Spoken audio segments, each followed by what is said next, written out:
I'm just thinking, a lot of people when they start out, it is pretty much like a personal brand because they, one man band kind of deal. So obviously, it's kind of hard to maybe get past that. If I build a team, well, then I need to have some systems in place to kind of make this actually a business versus just me running the show. Yeah, well, definitely. So for coaches and consultants, it can be very much initially about a personal brand. But even if you want to keep it at that, which you can. So for us, Hmm. it was about Sam Carpenter, the author of the book, right? Now I certify consultants in his methodology. So it's not about him, it's not about me, it's about all of these certified experts who then take it to their different marketplaces. And so we made it more about a method and less about a celebrity person. Hmm. But for those who do want to make it about themselves for a while, um, there are different things that happen in business. The sales, the marketing, the IT, the financial aspects, the administrative, the customer support. There are a lot of pieces that make up a business, and so you can still be the front-facing person, but because there are so many pieces that can be mechanized and that can be outsourced, you should at least take the time to do that. And Hmm. then ideally, once you've done that, then you would say, you know what, even the stuff that I do, I bet someone could do some portions of it. So for instance, I teach a course, it's a group coaching course. And so I teach the course, the 4 month course, helps people get their systems organized. But all of the accountability coaching sessions, all of the one-on-one coaching sessions, I have other people do those sessions. I teach Hmm. the main session, so anyone who's an expert can do the same kind of thing. Um, and again, you're trying to maximize your time and take the simple things and package them up into little tiny documented procedures that others can do, and then save your brain for the complex things. Exactly. Yeah. I don't know if we actually touched on it, but how do we break free from, that feast and famine style business? Mhm.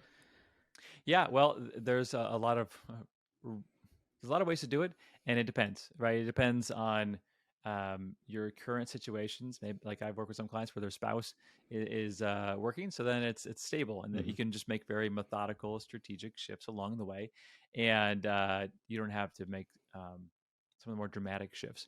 Other people I work with, they'll get a loan that kind of helps them smooth out and build out. But for the vast majority of people, um, the way to alleviate the feast or famine is to raise your fees, right? That's the first thing. Raise your fees, and Right. then take the fees you make from your large clients that you work really deep with, and take that revenue and excess time, and then build out things that have more recurring revenue, have more stability to them. So if you're a coach or consultant, that's going to be either a mastermind group or a group of coaching clients, or some people that are used to paying ongoing fees at a low price point. Get a lot of those for the stability, and then you're going to have some of the higher end people who pay more larger fees, because those come and go. Those are what provide the instability, but those also provide a lot of Hmm. profitability for a small business who's a coach consultant. And so the goal is to get the big fish, use that money to even out your cash flow with some products and services that are longer term, residual, recurring. And the more you can build up the residual recurring, the less you depend on the big fish. But um, it takes time to get there. But I would say limiting the products and services you offer and raising the fees and the products and services you offer um, prevents that feast or famine cycle. Um, but everyone who's listening, I mean, I don't know their situation, so there's probably a lot of other nuance that probably needs to be blended into that. Yeah, probably. And the same thing is with, when you're doing launches, a lot of people launch maybe just a couple times a year, maybe just once a year, 4 times a year. So obviously that will create a little bit of that instability. Like you talked about, you will get a, great cash flow when you do launch and get the money in, but then there's not much happening until the next launch. So obviously you need something, back in there to kind of keep it afloat. Yeah, well, we used to launch our 120-day transformational group coaching program. We used to launch it once a year, and we thought, well, we don't want to burn out our list. We don't want to offer it too often. People get sick of it. But we realized is that timing was a big part of when people chose to buy. And Hmm. we also realized that within 6 months, somebody might fall off your email list, so then you'll never even get a chance to launch to them ever, and so that's no good. And so what we did is we launch it every quarter.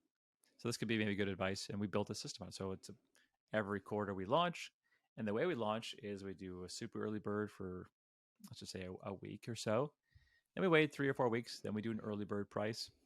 Then we wait 3 or 4 weeks, and then we launch, the final stages before we actually close the doors.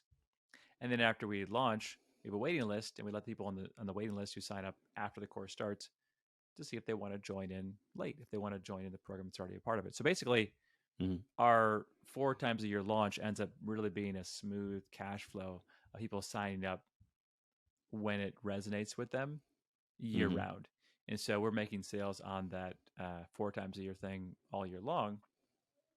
And by allowing people to make a one time payment or multi month payment, it basically gives us a smooth cash flow on that particular product year round, instead Yeah. of the spikes. And it cuts all the risk out because, as you know, there could be a glitch in your technology. It could be someone can get sick. There could, things can break.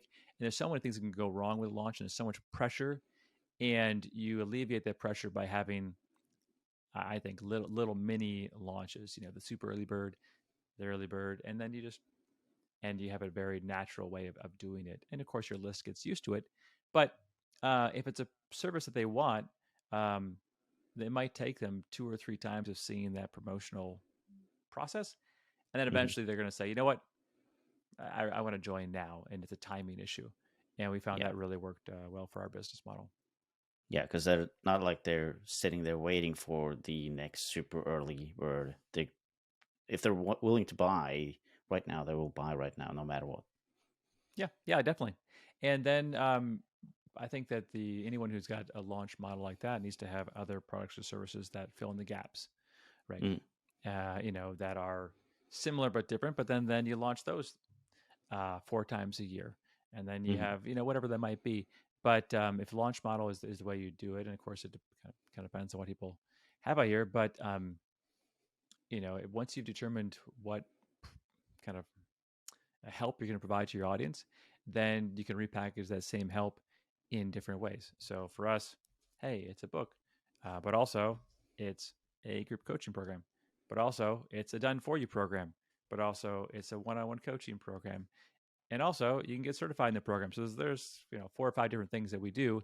It's the same material, just repackaged different ways at different price points for different types of people. And so Hmm. we can launch each one of those concepts um, every quarter, and then it doesn't get stale, and we don't have to create 100 different things. We can just have those same things get recycled again and again and again. I think um, that's also what gets people off the hamster wheel. In, Hmm. in the expert model is, instead of having to always be up to date in the newest thing and always catching the current trend, is you can just determine, this is my suite of offerings, this is my system of delivery, this is the way I release it, and then just get better and better and better at doing that.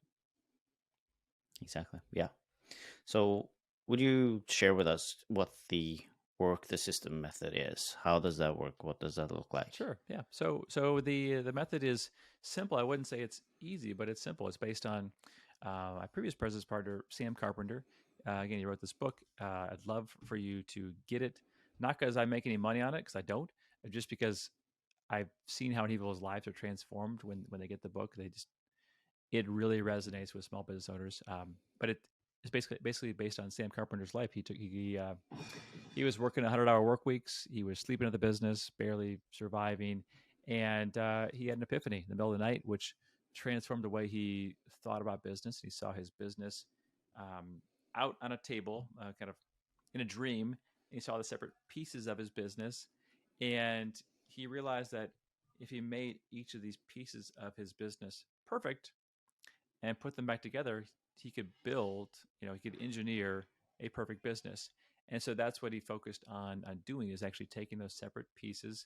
And the first piece he focused on was how they take a check they get from their clients and deposit it in the bank.